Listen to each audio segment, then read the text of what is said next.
Mirad, hermanos, estoy muy contento de ver cambios en la iglesia. Ya habéis tirado una pared y eso habla de que la iglesia está creciendo y eso glorifica al Señor. Ese es el propósito de Cristo. Y veo progresos en otras áreas y vengo más o menos cada 3 meses, pero realmente me quedo muy contento siempre de ver que esta iglesia está haciendo las cosas bien y está honrando al Señor. Y hoy 5 almas van a bajar a las aguas. Eso es motivo de gozo. Hermanos, el bautismo es un acto simbólico, es un paso de obediencia, pero el bautismo es un acto externo que da testimonio de algo que ha ocurrido aquí dentro. El bautismo no te salva, el bautismo no tiene ninguna magia, pero es un paso de obediencia según el cual yo doy testimonio público de algo que ha ocurrido aquí dentro. Cuando damos el paso del bautismo, básicamente estamos diciendo 2 cosas. Yo soy de Cristo, Cristo es mi Señor, he aceptado a Cristo como el Señor de mi vida. Y la segunda cosa, estás mostrando que te incorporas al pueblo de Dios, que comienzas a ser iglesia. El bautismo nos identifica como iglesia, como pueblo de Dios. Y por eso el texto, el mensaje que yo he preparado, sin saber que teníais hoy bautismos, creo que va muy en esa línea porque voy a hablar de lo que la iglesia es. Y cuando voy a hablar de lo que la iglesia es, estoy pensando no ahora en la iglesia universal, sino en la iglesia local, en esta pequeña familia de la fe. Pero no obstante, antes de adentrarnos en lo que la iglesia es, me gustaría, creo que es muy interesante mencionar lo que la iglesia no es, para que nadie se lleve a confusiones. Y voy a mencionar 6 cosas que de ninguna manera la iglesia es. Y si alguno viene a la iglesia creyendo que la iglesia es una de estas 6 cosas, se está equivocando de lugar. Entonces, ¿qué cosas la iglesia no es? Por ejemplo, la iglesia, no corras más que yo, Ander. Vete para atrás.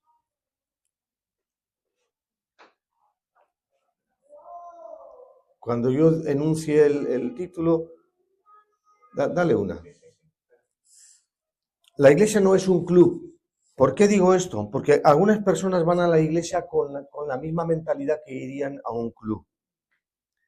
Se encuentran a gusto, les agradan las actividades de la iglesia, la gente les trata bien, están contentos, pero no pasa de ahí. La cosa no va más allá. Y siguen viniendo a la iglesia, a nivel social se encuentran bien, pero realmente Cristo no es el dueño de sus vidas.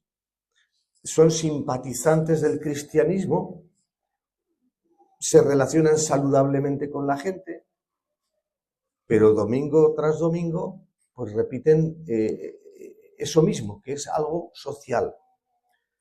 No son lo que yo diría cristianos militantes, gente que se toma en serio la fe, son aficionados, no tienen consistencia como creyentes.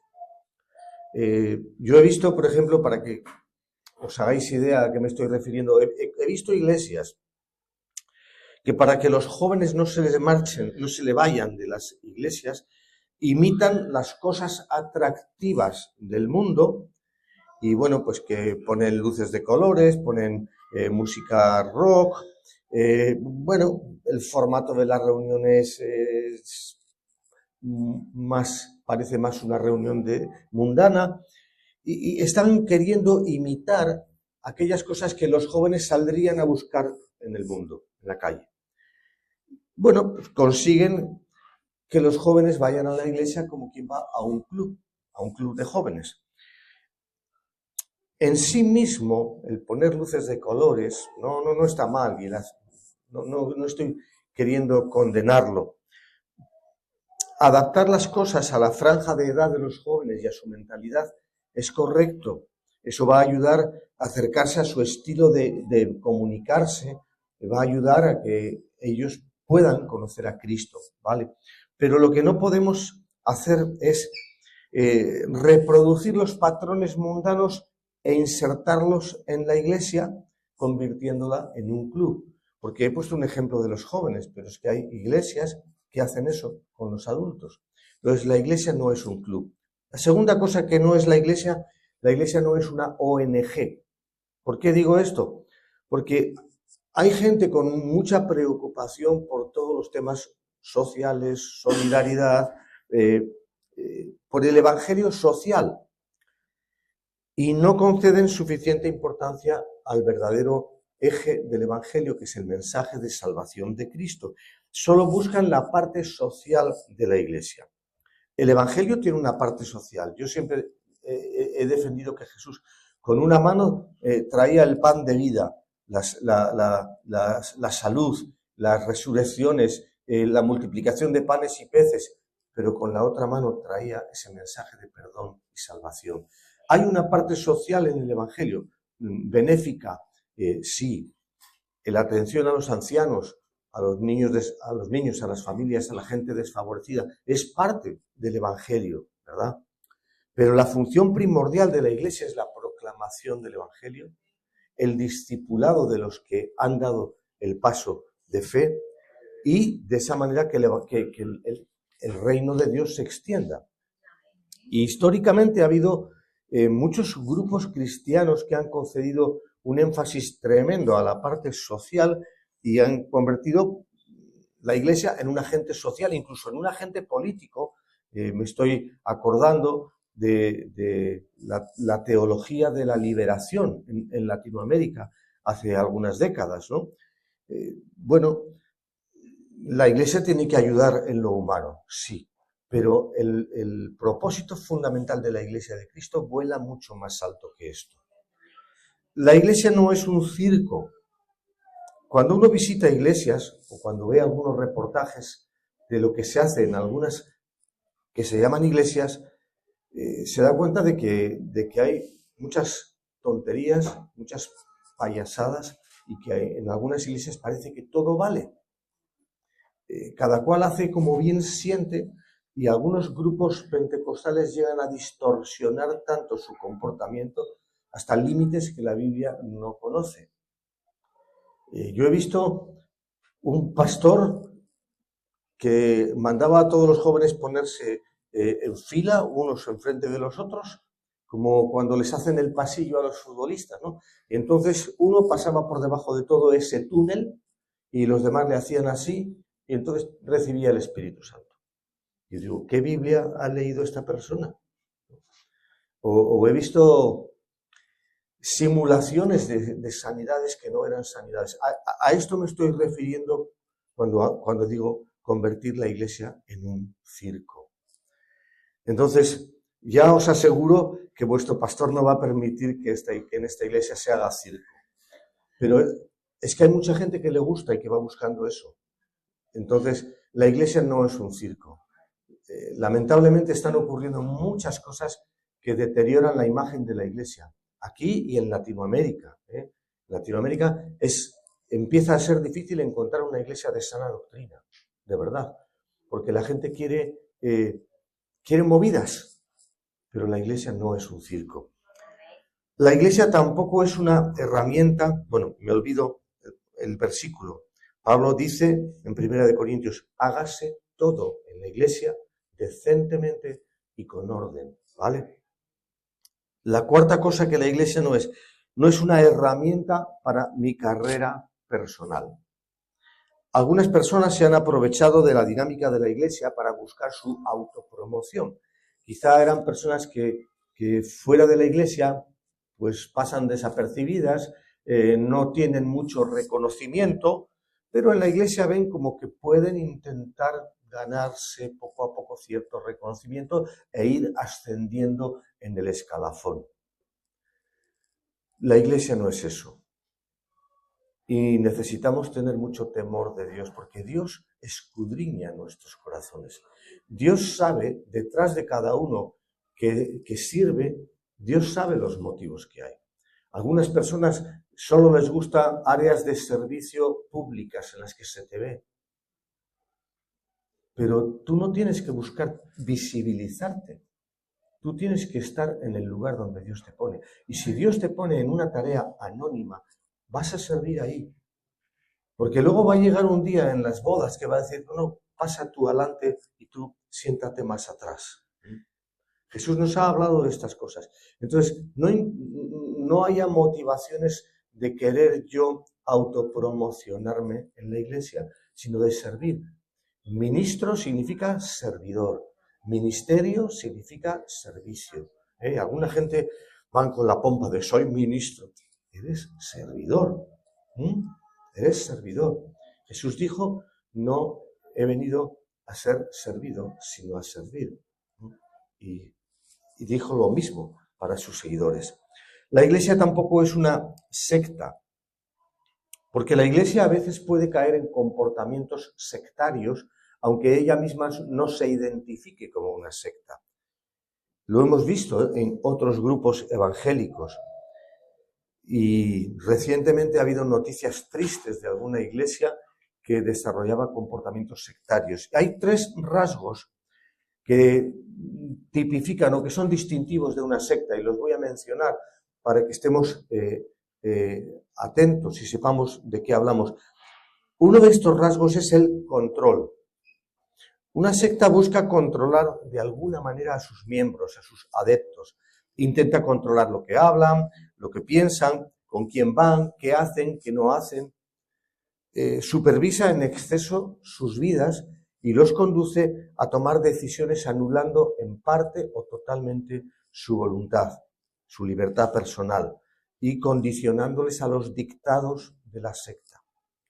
La segunda cosa que caracteriza a una secta son las desviaciones ideológicas o desviaciones doctrinales. Hay muchas iglesias que comenzaron bien su andadura, pero luego se torcieron. Y frecuentemente estas desviaciones doctrinales tienen que ver con dar más importancia a lo que dicen los hombres que a lo que dice la palabra, en conceder una importancia desmedida a lo que dicen líderes, ideólogos, profetas, apóstoles, más que a lo que dice la palabra.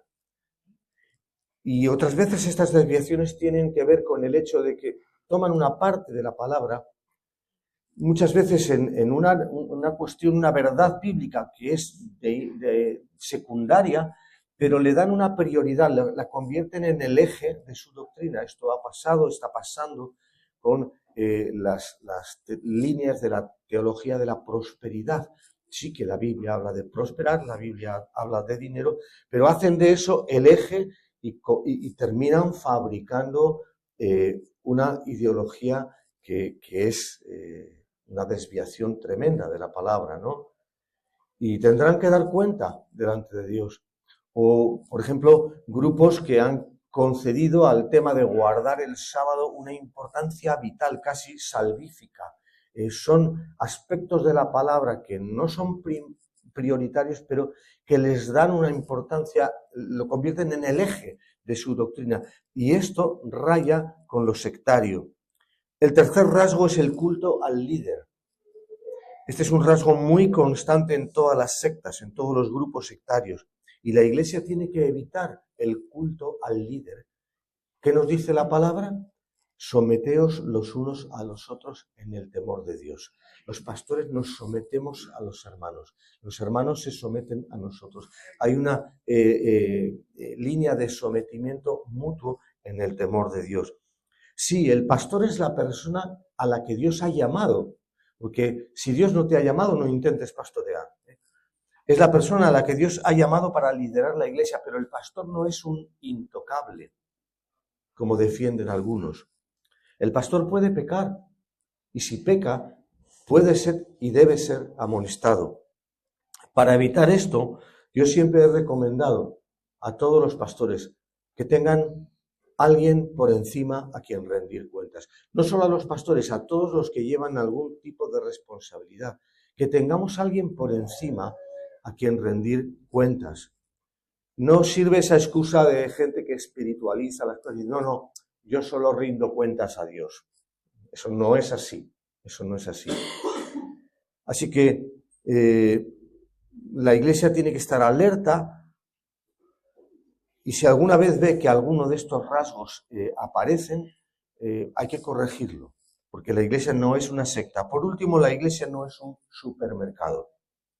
Algunos cristianos van a la Iglesia con esta mentalidad de supermercado. Yo voy, busco lo que me interesa, busco en la Iglesia lo que me apetece, la Iglesia está a mi servicio y yo voy a servirme de mis productos favoritos. Lamentablemente, también pastores e iglesias están desarrollando esta mentalidad. Adaptan su oferta a las demandas de la gente, pero eso no es lo que Dios nos ha mandado a los pastores. Adaptan la oferta a las demandas del consumidor. Buscan tener contentos a todos, satisfacer los gustos de la membresía para tenerla contenta. Pero a veces Dios al pastor le va a dar palabras duras de exhortación.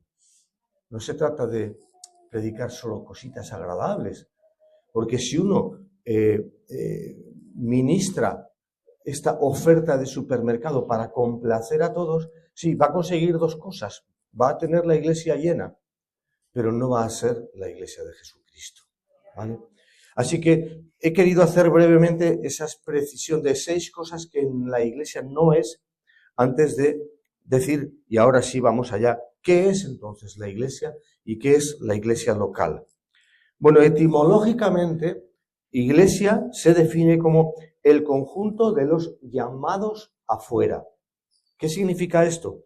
Que tú y yo vivíamos en un mundo, la Biblia dice que es una generación perversa y maligna, y en ese mundo y bajo esos patrones vivíamos, pero Dios nos llamó afuera de ese mundo.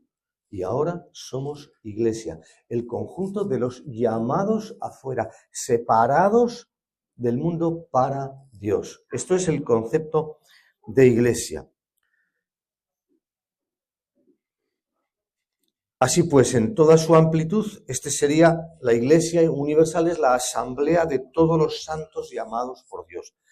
Pero a pequeña escala, pensando en la iglesia local, que es a lo que hoy yo me quiero referir,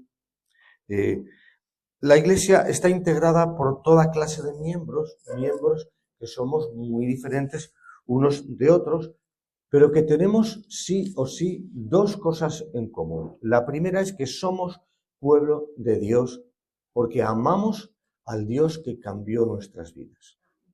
Dios ha cambiado nuestras vidas. Hemos nacido de nuevo y amamos a Dios. Eso nos distingue como iglesia. Eso nos une. Es uno de los denominadores comunes de la iglesia. Y el segundo es que somos pueblo de Dios porque buscamos hacer lo que a Él le agrada. Amamos al Dios que nos cambió y ahora buscamos hacer lo que a Él le agrada. Estas 2 cosas son lo que nos identifica como pueblo de Dios separado, llamado afuera. Si no cumplimos estos 2 aspectos, difícilmente podemos denominarnos iglesia de Dios. Ahora bien, la iglesia está compuesta por miembros que tienen necesidades. Y la iglesia sí está llamada como no a ser un supermercado ¿no? Pero sí también a ver qué necesita el pueblo y qué necesidades tienes y cómo poder atender tus necesidades, ¿no? Y si lo vemos así, la iglesia podría desempeñar 5 funciones distintas.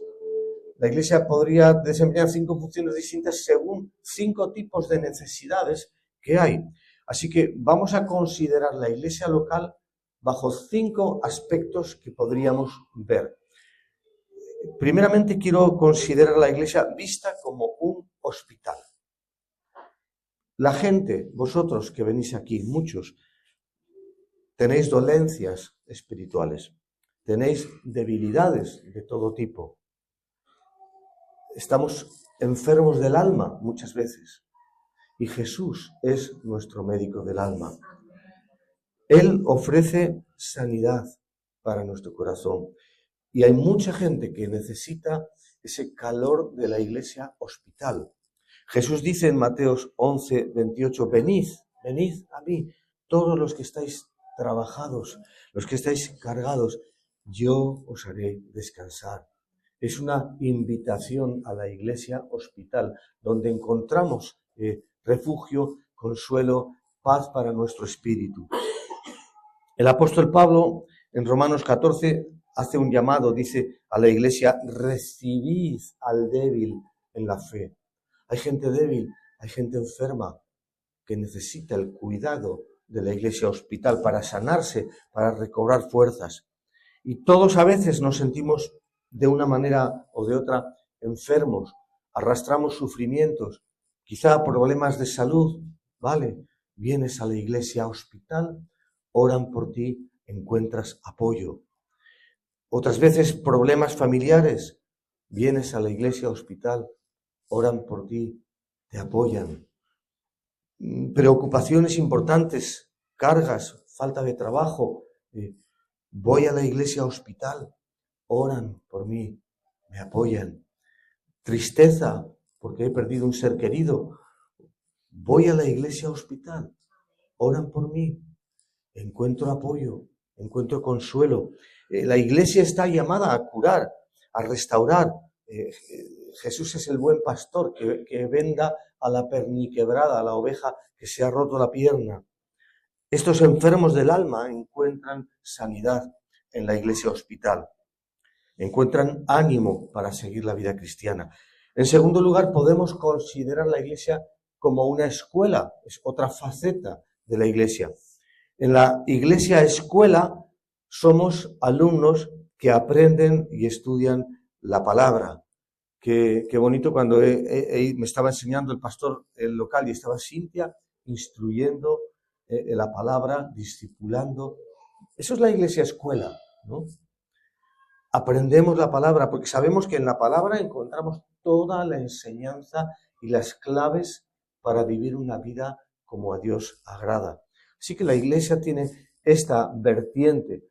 ¿Qué dijo Jesús? Él alentó a los suyos a que seamos buenos estudiantes y buenos conocedores de la palabra.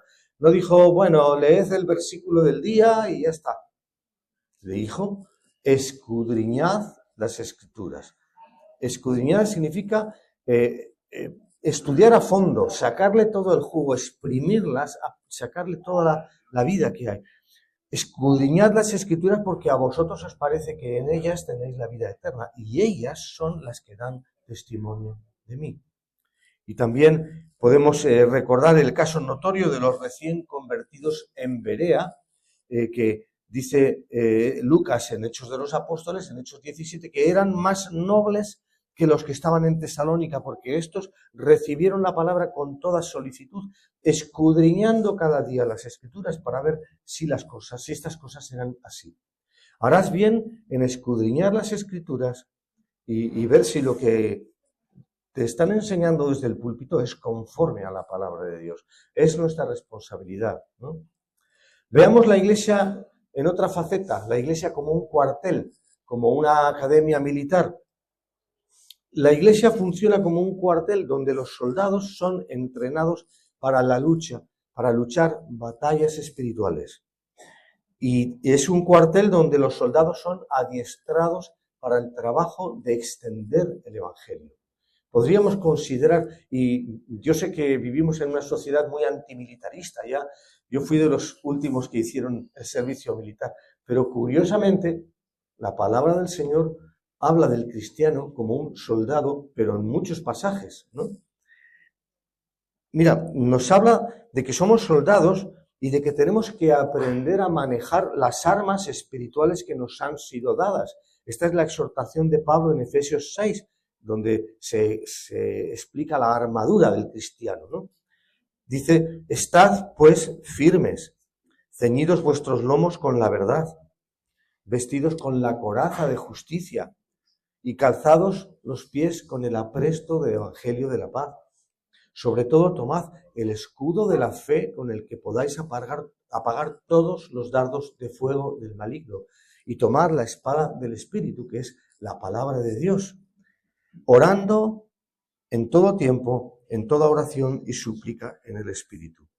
yo siempre he querido entender que este orando en todo tiempo es otra parte de la armadura también. Así que la Biblia habla de soldados, habla de armas espirituales.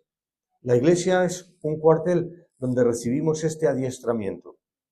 Somos llamados a una batalla en la que tenemos que pelear. Es en la iglesia donde somos adiestrados. Así lo expresa el apóstol Pablo en 2 pasajes cuando habla a Timoteo. Le dice, pelea la buena batalla de la fe. Echa mano de la vida eterna, a la cual asimismo fuiste llamado, habiendo hecho la buena profesión delante de muchos testigos. Tú, pues, sufre penalidades. Qué poco nos gusta esto, ¿verdad? Qué poco nos gusta esto, pero nos está diciendo, tienes que estar dispuesto. Habrá veces que la vida te va a tratar bien, pero habrá otras veces que por causa de tu fe vas a sufrir penalidades. Y Pablo le prepara a Timoteo, dice, tú pues sufre penalidades como buen soldado de Jesucristo. Ninguno que milita se enreda en los negocios de la vida a fin de agradar a aquel que lo tomó por soldado. Así que no estamos para perdernos y entretenernos en las cosas de este mundo, sino para militar en los negocios del rey. Cuando hablamos de soldados, los soldados son personas maduras, se distinguen porque tienen capacidad de resistir, de soportar, de luchar y hasta de sufrir por la causa de Dios. El adiestramiento de un soldado incluye la disciplina. Si se os deja sin disciplina, sois bastardos, dice Hebreos. La obediencia y el respeto a los superiores es algo que distingue al soldado y al soldado cristiano también. El esfuerzo, la capacidad de sacrificio, el estar dispuestos a dar la vida en la batalla. Todo esto es parte de esa imagen de la iglesia como una academia donde somos adiestrados. Los soldados no son niñitos caprichosos, no son gente que siempre está quejándose, no, son soldados. Son gente madura, resistente, luchadora, disciplinada, gente con la cual el pastor puede contar. Así que venga a la iglesia cualquiera con esa mentalidad de no de espectador, sino de soldado. Aquí hay una tarea, hay batallas que luchar, hay lugar para todos. Amén. Número 4, la iglesia vista como una casa de adoración. El evangelista Mateo en el capítulo 21 escribe estas palabras que Jesús reproduce del Antiguo Testamento. Escrito está, mi casa de oración será llamada. Qué hermoso cuando vengo aquí al culto, que es a las 11, pero la gente ya está desde tiempo antes clamando al Señor, orando. Eso es un signo de salud de la iglesia, de verdad. Eso denota que la iglesia está bien enfocada y veréis cómo Dios sigue prosperándolo. La iglesia es casa de oración. En la iglesia casa de adoración nos juntamos para alabar el nombre del Señor, para honrar a nuestro Dios. Nos juntamos para orar los unos por los otros. Nos juntamos para adorar a Dios, no solo con canciones y alabanzas bonitas, sino con vidas obedientes, porque la palabra dice que Dios se complace más en la obediencia que en todo tipo de sacrificios y holocaustos, ¿no? La iglesia es una casa de adoración. Y el último punto en el que me voy a detener un poquito más, quiero hacer más énfasis, es la iglesia vista como una familia, la iglesia considerada como una familia, porque ese aspecto familiar de la iglesia es muy importante y muy necesario. Veamos este texto del libro de Hechos 2, 46-47. Dice, estamos hablando de la iglesia recién nacida, perseverando unánimes cada día en el templo y partiendo el pan en las casas, comían juntos con alegría y sencillez de corazón, alabando a Dios y teniendo favor con todo el pueblo. Esta es una preciosa imagen de una familia. sencillez de corazón, alegría, juntos, partiendo el pan, compartiendo nuestras casas, teniendo comunión. Esto es la familia de la fe. Nos habla de esta gran familia. El apóstol Pablo concibe también la iglesia local como una familia. Así escribe a los Gálatas cuando les dice: según tengamos oportunidad, hagamos bien a todos y mayormente a los de la familia de la fe. O sea que Pablo da este valor de familia a la iglesia. Por el hecho de ser miembros de esta iglesia, somos miembros los unos de los otros. Lo que a mí me ocurre, te incumbe a ti. Y lo que a ti te ocurra, me incumbe a mí. Yo no puedo ir de individualista por la vida. Ese es su problema. Eso no es familia, eso no es familia. Cabe recordar aquí las palabras de Pablo a los Corintios, en 1 Corintios 12, para que no haya desavenencia en el cuerpo, en la familia, sino que los miembros todos se preocupen los unos por los otros. De manera que si un miembro padece, todos los miembros se duelen con él. Y si un miembro recibe honra, todos los miembros con él se gozan. Esto es familia. Vosotros pues sois el cuerpo de Cristo y miembros cada uno en particular. Es en la iglesia familia donde encuentro gente que me ama de verdad. Es en la iglesia familia donde encuentro gente que se preocupa por mí. Es en la iglesia familia donde encuentro gente que no me va a traicionar. Encuentro gente que sabe ayudarme. Y encuentro gente a la que yo mismo amo y yo mismo puedo ayudar también. Esa gente, vosotros, sois mi familia. Cada uno de tus hermanos que tienes al lado son tu familia. La familia de la fe es preciosa. Considerar la iglesia como una familia es algo hermoso y Dios se deleita en ello.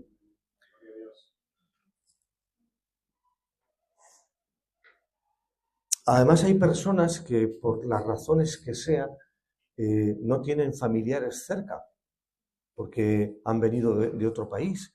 O sea, para muchas personas igual su única familia es la familia de la fe. Los cristianos de la iglesia del primer siglo comían juntos, adoraban juntos, lo hacían con alegría y sencillez de corazón. Y dice que tenían todas las cosas en común. Para que seamos una familia y nos sintamos familia, todos tenemos que esforzarnos, todos tenemos que hacer cada uno nuestra parte. Y no debemos permitir que ninguno se quede solo.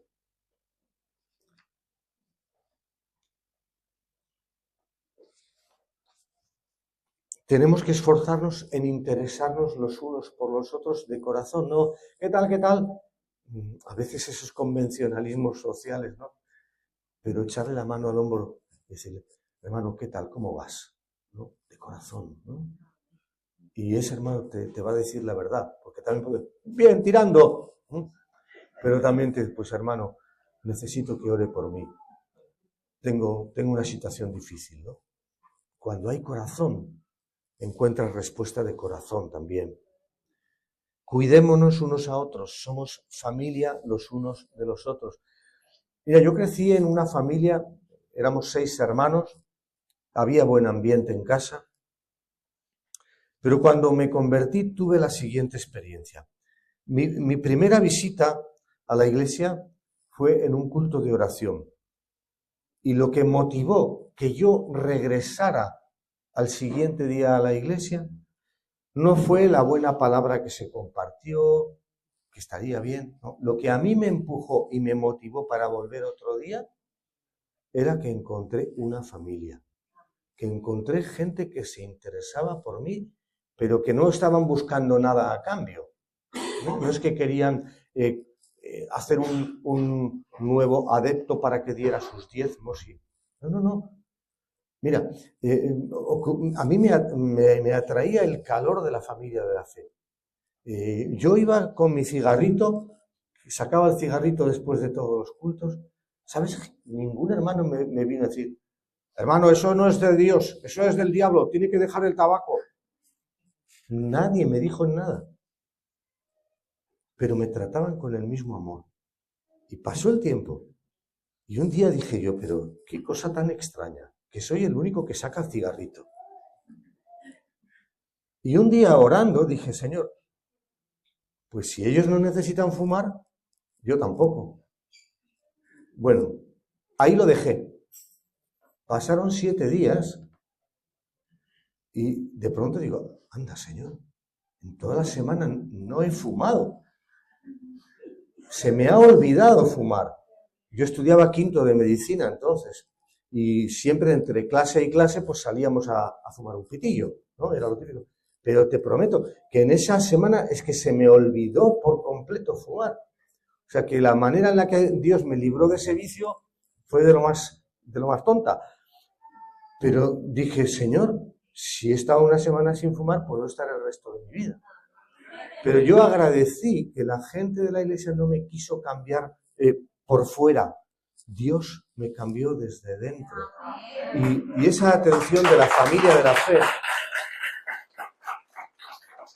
cuando hay ese trato familiar, la gente vuelve a la iglesia, ¿no?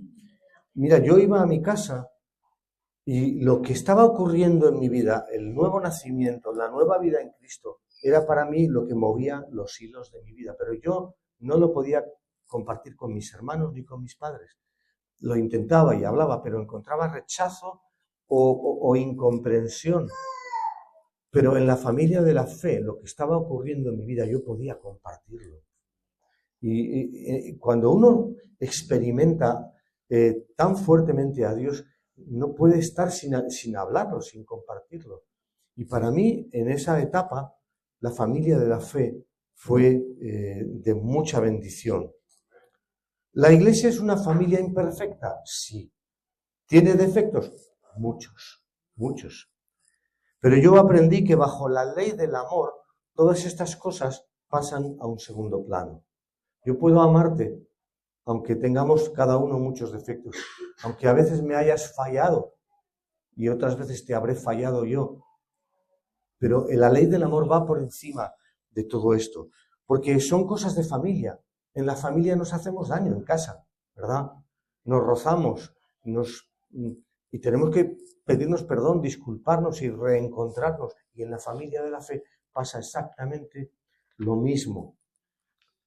Necesitamos perdonar las veces que haga falta y volver a integrarnos en la iglesia. No, como me hicieron daño, ahora yo voy al culto, yo voy a lo mío y me voy a casa y te comportas como un individuo ajeno a la iglesia. Pero eso es una reacción carnal, inmadura, ¿no? Si te han hecho daño, hay que reconciliarse, pero no pongas un veto a la iglesia porque es que en esta iglesia no hay amor. La gente que dice eso habitualmente no tienen amor ellos. Y van a otra iglesia y se van de esa iglesia porque tampoco en esa hay amor y en la siguiente tampoco. Y el problema está aquí, no en las iglesias. Habrá momentos en que la iglesia te va a fallar, que vas a sentir que no te han amado. Bien, estas cosas pasan, pero hay que volar por encima de eso. Si vienes a la iglesia y en tu corazón tú te estás situando afuera, como externo a la iglesia, aunque participas con ella de algunas cosas, estás cometiendo un grave error y necesitas corregirlo. Mira, cuando hablas de la iglesia o criticas a la iglesia como si la iglesia fuera algo afuera de ti y tú no te estás incluyendo, estás demostrando que no te estás integrado en la iglesia, que no estás viviendo la dimensión familiar de la iglesia. Cuando hablamos de la iglesia, sea bien o sea mal, estamos hablando de nosotros mismos, porque nosotros somos iglesia. Para lo bueno y para lo malo, somos parte de esta familia imperfecta, a la cual tenemos que amar entrañablemente, a pesar de todo, a pesar de las heridas del pasado. Hay que pasar página, perdonar. Es tu iglesia, tu familia, debes amarla. Y si no sientes un sincero amor por los hermanos y por la iglesia, estás pecando contra el cuerpo de Cristo y estás pecando contra Cristo, porque la iglesia es la esposa de Cristo. Es muy interesante cómo Dios en su palabra compara a la iglesia con la novia de Cristo.